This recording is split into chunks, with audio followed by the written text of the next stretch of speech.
Ich widme meinen bevorstehenden Sieg der schönen Vivienne.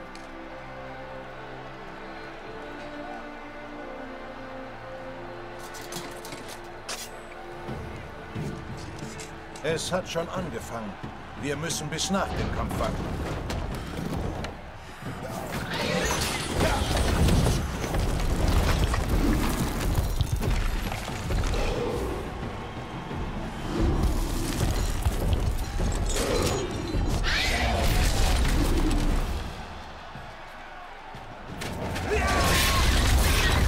Ich habe ein mieses Gefühl bei der Sache.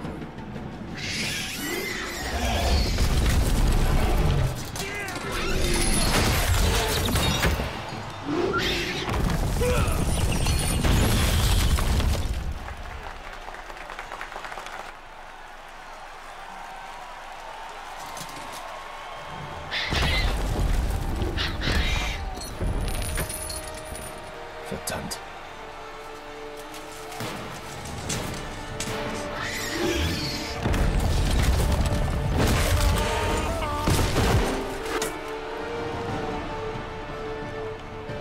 Wir müssen ihm helfen.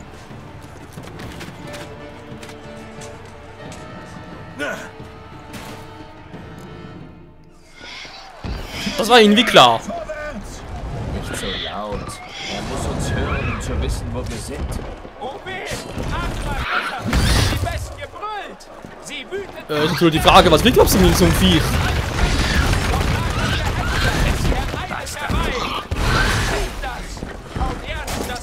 Kann man auf so zu quatschen, Alter. Langsam war vielleicht gar nicht mal so schlecht. Verdammt!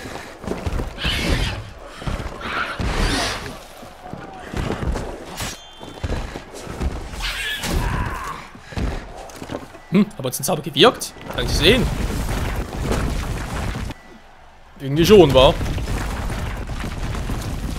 Wow.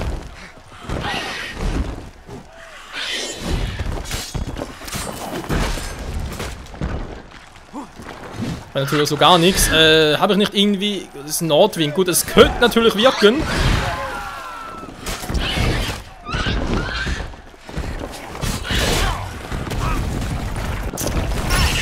Alter! Aua hat er, muss ich ihm lassen. Die Götter bestimmen der Bestie Geschick. Das Können des Hexers bringt ihr das Geschick. Er tänzelt und wartet auf Verlangen es mir eher, dass er uns das Genick brechen wird. und macht ihr einen Ich kann hier einfach... Es ist zum Kotzen.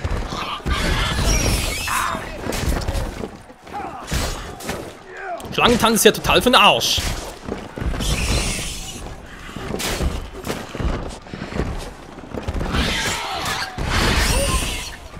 Der Hexer umgang den Glumar, um dann schließlich... So.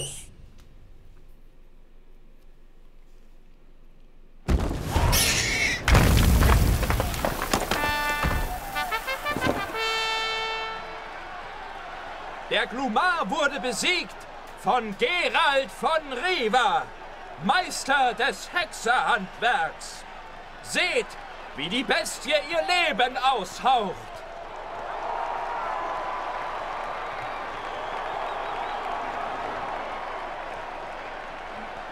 Meister Geralt, tu, was du tun musst.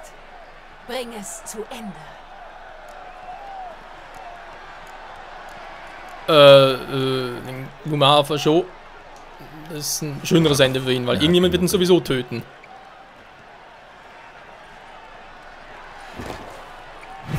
Das Monster ist erschlagen.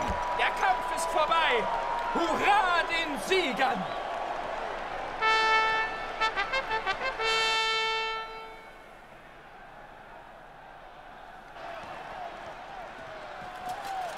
Guillaume, Der Junge wäre beinahe gestorben. alles in Ordnung. Tut gar nicht weh. Vivienne? Lächle wie ein Held und sei still. Das Sprechen tut dir offensichtlich weh. Sie kommt.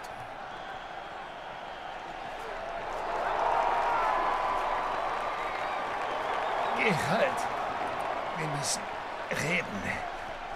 Wir werden... Ihr redet später, im Zelt. Geralt! Großartig, atemberaubend. Edle Herrin. Wir wussten, dass es eine brillante Idee war, dich herzuzitieren. Wir sind entzückt, nein, hingerissen, dass wir darauf kamen. Es ist mir eine Ehre. Kümmert euch um unseren jungen Helden. Hopp, hopp. Wir werden uns jetzt zu einer Unterredung mit Geralt zurückziehen. Wir haben so lange auf deine Ankunft gewartet und die Hoffnung schon fast aufgegeben. Und dann dieser Auftritt. Spektakulär. Edle Herrin, Glumare sind gefährliche Kreaturen, auch für Ritter in voller Rüstung. Unfug. In Toussaint kämpfen die Ritter seit undenklichen Zeiten gegen Monster, um des Ruhmes willen. Ja, Guillaume hat ein paar Stöber und Kratzer abgekriegt, aber sein Ruhm als der das Monster erschlug, wird ewig sein. Mhm. Und das Publikum? Wenn der Glumar in die Tribünen gesprungen wäre, hätte es ein Massaker gegeben. Geralt, wir wissen dein tapferes Eingreifen in der Arena durchaus zu schätzen, doch du hast eine eigentliche Aufgabe, eine ganz andere, die großzügig entlohnt wird, wie du sehen wirst, noch nicht erfüllt. Ja, ich sehe schon, sie hat sich überhaupt nicht verändert. Edle Herrin, ich würde gerne über den Auftrag reden. Natürlich, doch nicht hier. Wir werden Damien brauchen. Er hat bis zu deiner Ankunft die Nachforschungen geleitet. Wo kann er sein? Komm, wir müssen ihn suchen.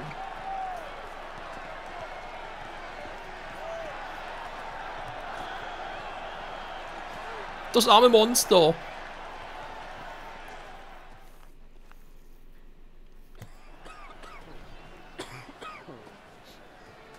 Sag, bist du allein gekommen oder hat Viscount Julian dich begleitet?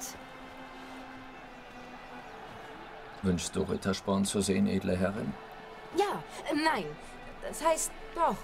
Um ihm zu sagen, wie bitter wir bereuen, die Todesstrafe aufgehoben zu haben, die so angemessen über ihn verhängt wurde. Könnten wir die Uhr zurückdrehen, würde er im Turm verrotten.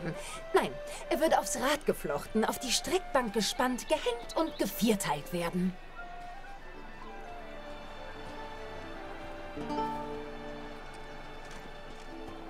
Da ist der richtige Mann für diese Aufgaben. Damien de la Tour, Hauptmann meiner Leibwache. Gnädige Herrin, Hexer. Hallo. Tut mir leid, ich habe schlechte Nachrichten. Die Wachmänner bei der Leiche des letzten Opfers. Ich weiß. Die Kreatur im Keller von Corvo Bianco. War das Biest? Nein, eine Bruxa, eine Art Vampir. Nicht das Biest, aber sie sind miteinander verbunden. Woher weißt du das? Durch sorgfältige Analyse der Hinweise am Flussufer und in Corvo Bianco. Willst du behaupten, dass die bisherigen Nachforschungen nachlässig waren? Geralt will nichts dergleichen behaupten. Wir sollten ihm aufmerksam zuhören. Ich habe die Leiche des letzten Opfers untersucht. Vielleicht habe ich etwas gefunden. Ich muss es analysieren.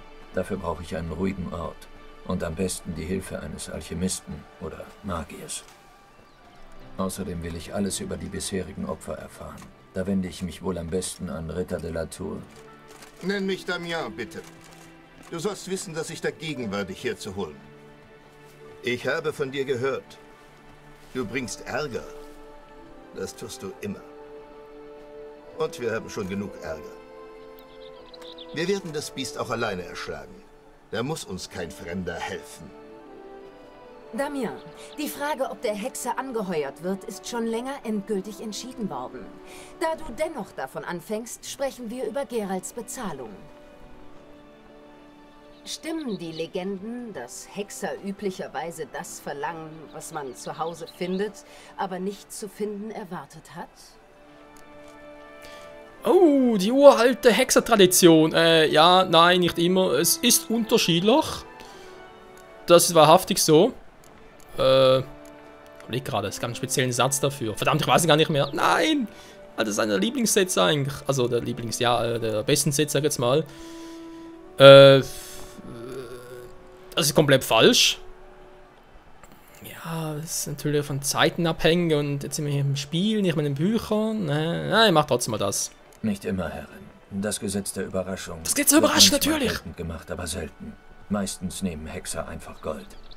Wie enttäuschend. Das Gesetz klingt sehr romantisch. Andererseits würden wir bei der Rückkehr in den Palast nur ungeduldige Bittsteller oder Stoffproben für neue Kleider vorfinden. Das wäre beides kein stolzer Lohn.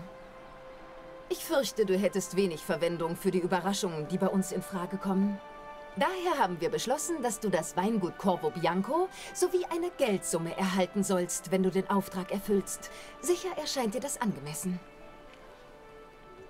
Du wirst das Weingut sofort beziehen, da du auf der Jagd gewiss eine Unterkunft bedarfst. Das Geld erhältst du allerdings erst, wenn du das Biest erschlagen hast. Das ist eine feine und großzügige Geste, edler Herr. Doch dient Corvo Bianco nicht neuerdings als herzogliche Leichenhalle? Was denn, wirklich?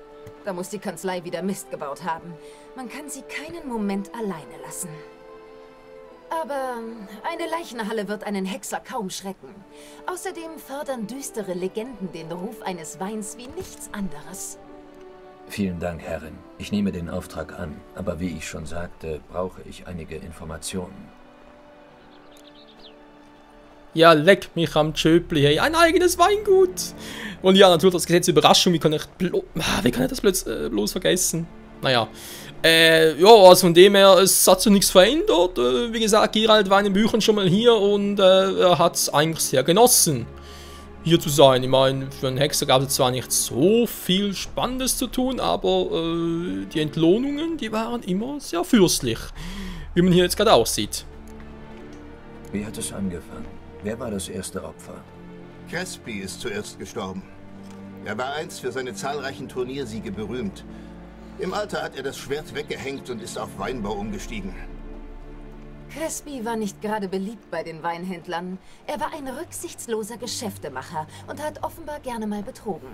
Uns hat er um einen Dispens von allen Hofzeremonien ersucht. Den konnten wir ihm nicht gewähren. Ein Ritterschwur gilt bis ans Lebensende. Wie ist er gestorben? Wo hat man die Leiche gefunden? Die Umstände waren sehr ungewöhnlich. Er nahm an einem Bankett teil, als man plötzlich feststellte, dass er verschwunden war. Eine Stunde darauf fand ihn die Stadtwache, auf Händen und Knien, gegen den Pranger gelehnt, das Schwert um den Hals gehängt. Er war an Wunden gestorben, die ihm Klauen zugefügt haben und keine Waffen. Die Hiebe müssen mit großer Kraft geführt worden sein. Er ist also schnell gestorben. Doch die Leiche war auf den Knien. Jemand muss sie drapiert haben. Sieht so aus. Merkwürdig. Der zweite Mord. Was wisst ihr darüber? Es gibt Ecken in dieser Stadt, in die sich nachts niemand wagen würde, der bei Verstand ist. An einem solchen Ort wurde die Leiche von Ramon de Lac gefunden. Nach dem ersten Mord war die Stadt in Angst. Die Einwohner waren vorsichtig und blieben in sicheren Gegenden. Daher erhielten wir die Nachricht über das zweite Opfer von einer Bande besorgter Taschendiebe. Kriminelle fürchten das Biest? Aufschlussreich. Es konnte bestimmt ausgeschlossen werden, dass diese Banditen Ramon umgebracht haben. Hältst du mich für einen Stümper? Ramon de Lac wurde von Klauen getötet, nicht von Händen. Die Wunde war tief und sauber. Seine Leiche wurde in der Gosse gefunden. In Nachthemd und Schlafmütze. Den Kopf auf einem Kissen und das Schwert durch einen Bettwärmer ersetzt. Ramon de Lac, der vor einem Dutzend Jahren der Berater unseres Vaters und Herzogs war. Jemand hat sich große Mühe gegeben, ihn lächerlich zu machen. Vielleicht war Rache das Motiv. Das ist möglich. De Lac hat zwielichtige Geschäfte in der Unterwelt gemacht. Aber es wurden niemals konkrete Beweise gegen ihn vorgelegt. Das wirft eigentlich mehr Fragen auf, als es beantwortet. Verdammter Mist. Die ersten beiden Opfer waren also Ritter, die ihre besten Jahre hinter sich hatten. Das kann man auch vom dritten Opfer behaupten. Ritter Delacroix behauptete gern, dass moderne Ritter sich neuen Herausforderungen stellen müssen und dass Unternehmertum die 6. Rittertugend ist.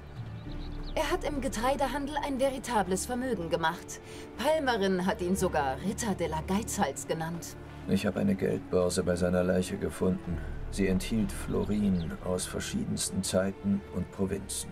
Delacroix liebte das Geld, aber ein Numismatiker war er nicht. Numismatiker? Hübsches Wort. Es gab viele Ähnlichkeiten zwischen den Opfern. Alle Leichen wurden an seltsamen Orten unter ungewöhnlichen Umständen gefunden. Offenbar will der Mörder, wer immer es sein mag, eine Botschaft hinterlassen. Es waren ehrenhafte Männer. Wir sind bestürzt über die Respektlosigkeit, mit der sie behandelt wurden. Verflucht, das waren Ritter von Toussaint. Vielleicht ist das der Punkt. Nach deinem Bericht war keiner von ihnen ein Tugendbolzen. Schon mal daran gedacht, dass es dem Biest darum gehen könnte? Alle Ermordeten waren Ritter, die den 5 Tugenden die Treue geschworen hatten. Und selbst wenn... Welchen Tugenden genau schwören die Ritter Toussaints Treue? Ehre, Weisheit, Großzügigkeit, Tapferkeit und Mitgefühl. Klingt ja gar nicht mal so schlecht. Was soll denn eigentlich die 6. Tugend sein? Die 5 Tugenden. Warum sind sie euren Rittern so wichtig? Seltsame Frage. Vergib mir, Herrin. Ich bin ein Fremder, der versucht, die hiesigen Bräuche zu verstehen. Wir vergeben dir. Den Legenden zufolge war es die Dame vom See, die uns die Tugenden anvertraute. Woher wir sie wirklich haben, weiß niemand. In Toussaint glauben wir, dass Männer geringer Geburt einfachen Herzens und gehorsam sein sollten. Von Rittern erwarten wir jedoch mehr. Sie sollen Soldaten und Höflinge, Herren und Diener zugleich sein. Daher ist eine klare moralische Richtschnur erforderlich. Bei seinem Ritterschlag schwört der Anwärter sein Leben lang Ehre, Weisheit, Großzügigkeit, Tapferkeit und Mitgefühl zu zeigen. Von der Dame vom See? Ernsthaft? Als Vorlage soll der Fischerkönig gedient haben, oder was? Na, ich weiß ja nicht. Mir scheint, das Biest will den moralischen Verfall anprangern. Die Opfer wurden alle gedemütigt. Vielleicht wurden sie ermordet, um ihren Mangel an bestimmten Tugenden zu betonen. Ehre wird vom Pranger konterkariert. Weisheit von Lächerlichkeit, Großzügigkeit von einer Börse im Hals. Es passt, wenn auch nicht perfekt. Man kann die Theorie nicht verwerfen, wenn jeder in der Stadt davon spricht. Wenn wir recht haben, dann wird der nächste Mord eine Demonstration der mangelnden Tapferkeit des Opfers sein. Wir können auch erwarten, dass das Opfer wieder ein älterer Ritter ist. Mal überlegen. Im Augenblick halten sich alle Ritter entweder auf dem Turniergelände oder in den Palastgärten auf. Unsere jährliche Hasenjagd beginnt bald. Hast du von dem Brauch gehört? Milton hat etwas erwähnt. Er hat sich darauf gefreut, in einem Hasenkostüm herumzuhopsen. Ich weiß nicht warum. Moment. Seltsame Umstände, ein älterer Ritter, die berühmte Feigheit von Hasen. Kann es so einfach sein? Ob Milton de Peyrac-Perrin das nächste Opfer ist? Milton kannte auch Delacroix. Das hat er mir am Fluss erzählt. Damien, wie konnten wir so etwas Offensichtliches übersehen? De Peyrac-Perrin, Crespi, Delacroix und Dulac waren eine Ritterschar. Es ist Jahre her, aber... Sie waren eine Schar. Gute Freunde, unzertrennlich. Als solche erwarben sie das Vertrauen unseres Vaters des Herzogs. Wir haben oft mitbekommen, wie er sich in heiklen Dingen an sie gewendet hat. Später trennten sich ihre Wege. Das ist wohl kein Zufall. Das Biest dürfte es ebenfalls wissen. Es ist ein Hinweis, da bin ich sicher. Am Schluss ist der Herzog, obwohl der müsste vermutlich tot sein war. Naja, wir hatten schon öfters mit Untoten zu tun, von dem her. Gnädige Herrin, wir müssen Milton finden. Sofort. Das dürfte schwierig werden. Das Gartenfest beginnt jetzt und er ist als Hase verkleidet, sitzt irgendwo im Versteck und wartet darauf, von beschwipsten Höflingen gefunden zu werden. Das Hasenversteck ist ein wohlgehütetes Geheimnis. Wir müssen das Spiel sofort abbrechen. Vor allem müssen wir die Ruhe bewahren. Damien, lass sofort die Gärten durchsuchen, aber diskret. Wir dürfen die Feierlichkeiten auf keinen Fall stören.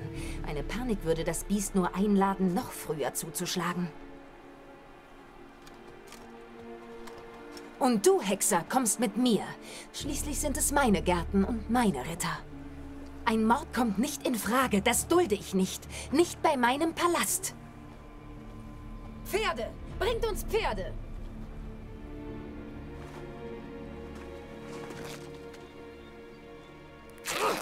Edle Herrin!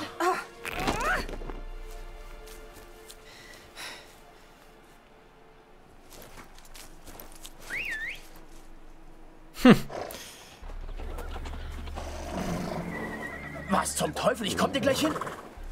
Edle Herrin. Gib acht, dass es nicht knittert. Vorwärts!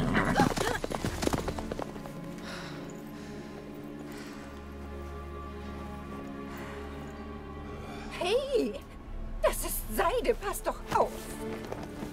Gib mir das.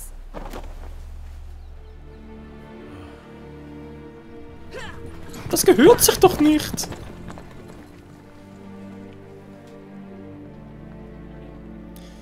Ja, Henrietta. Ihr Temperament hat sie nicht verloren.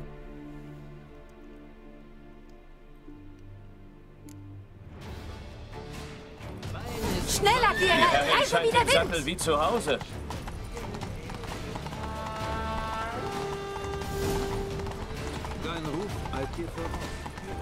Da war schon wieder Dijkstra.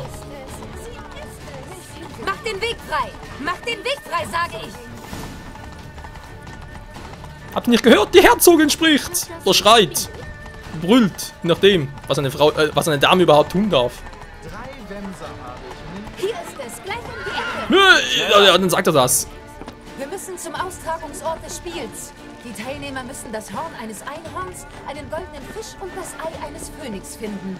Dann können sie schlussfolgern, wo der Hasemilton sich verbirgt. Das heißt, wir müssen diese Dinge finden? Wir haben keine Wahl. Aber es muss schnell gehen, also brechen wir die Regeln. Anna, du hast da, also man kann dir, naja, also vielleicht nicht gerade so praktisch, wenn die alle auf den Hint, ist egal.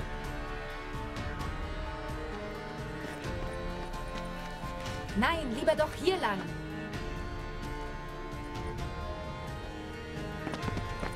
Ich zeige dir, wo die Jagd stattfindet. Dann teilen wir uns auf.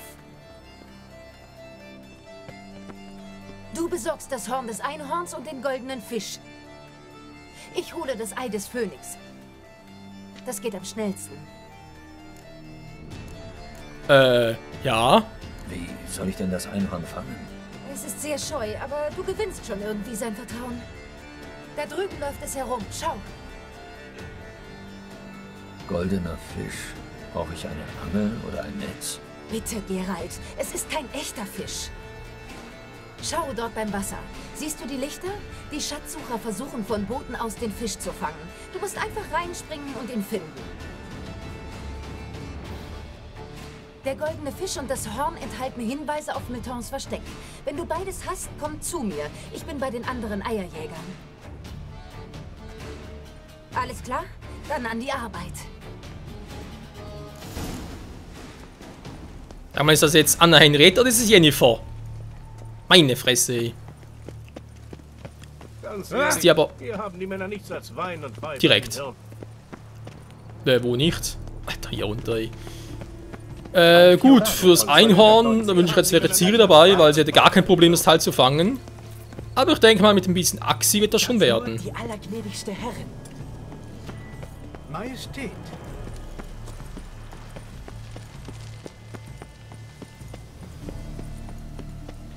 Hä? Rennen, nichts als Rennen.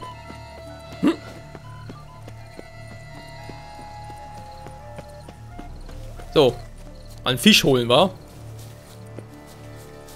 das hier ist doch kein echtes Einhorn.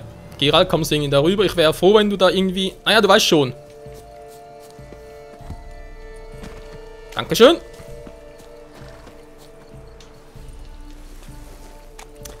So will also nichts. Ja.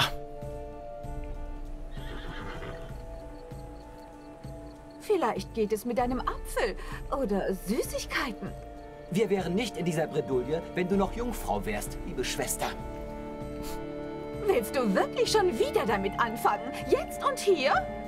Psst, sonst kriegt die Bestie Angst. Wir probieren es mit den Süßigkeiten. Hallo Leute, ich muss euch leider den Spaß verderben. Wer ist das?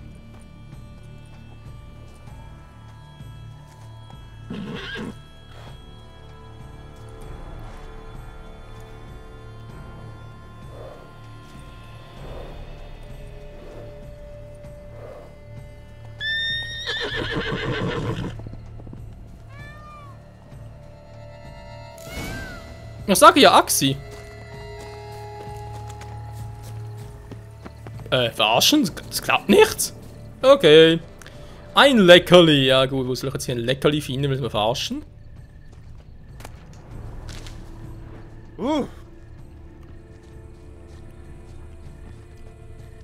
Plötze mag auch kein Brot. Nur altes. Haben wir hier noch Schönes? Plötze mag Möhren. Vielleicht mag das Einhorn sie auch. Wäre zu hoffen, wa? Verschämtheit, sag ich. Hier schon? Kommen Karotten, gut. Das ist gegen die Regeln. Scheiß auf die Regeln. Geralt, willst du bitte ein bisschen schneller laufen?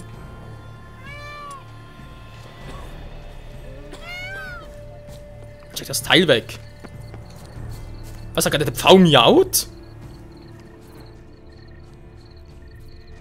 Ah, fast hätte ich es gehabt. Wieso? Das kommt drauf. Ja. Natürlich. Geralt, steck weg das Teil.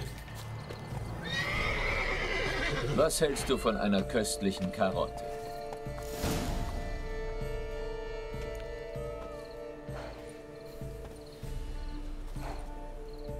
Ruhig.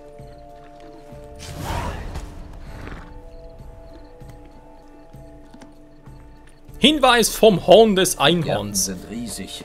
Ich reite besser. Wieso, wegen ein paar Metern da? Seht den furchtlosen Zampano von Bellhaven. Ein Feuerschlucker? Miau, er tut mich auch Pfau. Gut, jetzt wohl einen Fisch aus dem Teich holen. Blub. Der goldene Fisch müsste ja zu finden sein, wenn ich unter Wasser bin. Kaum war ich ein Wolf. Eigentlich schon, wa?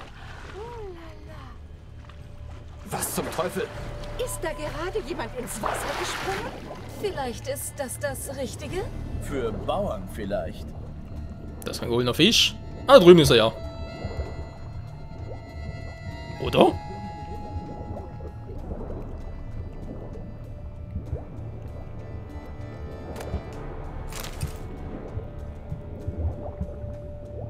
Hä? Wo ist der scheiß Fisch?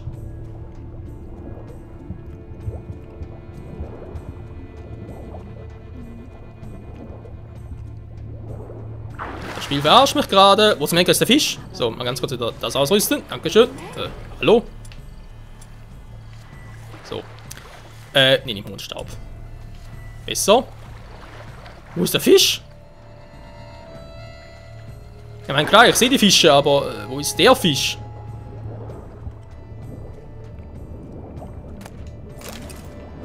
Naschwerk, Es müsste schon einer sein, der rot markiert ist.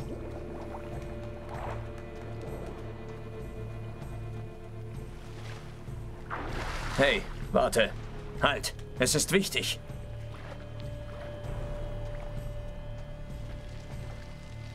König Cormoran, Herr, nimm dieses Opfer von uns an. Lass dein gnadenreiches Auge über uns wachen und offenbare uns seine Geheimnisse. Der silberne Mond zieht seine Bahn. Ich warte geduldig auf jenen Mann. Oder jene Frau, der das Stück gelingt, die genau den rechten Tribut mir bringt.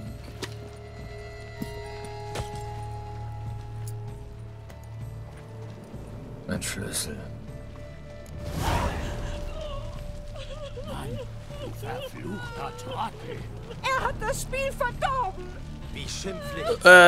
Ich wollte das nicht. Geralt war es. Ich hatte keine Variante. Ich konnte nichts tun. Es ist einfach nur scheiße gelaufen. Ja, ich würde mal sagen, an dieser Stelle beende ich mal ein paar Freunde. Danke wieder mal fürs Zusehen. Nächste Folge dann. Frisch und munter hier weiter. Und dann sind wir gespannt, ob wir natürlich unseren guten alten Kumpel retten können. Ob irgendwie sogar Henrietta. Ob wir mit ihr, vielleicht ihr irgendwas zustoßen. Ob irgendwas anderes passieren wird. Und naja, natürlich auch von was der Typ da gerade gequasselt hat, war.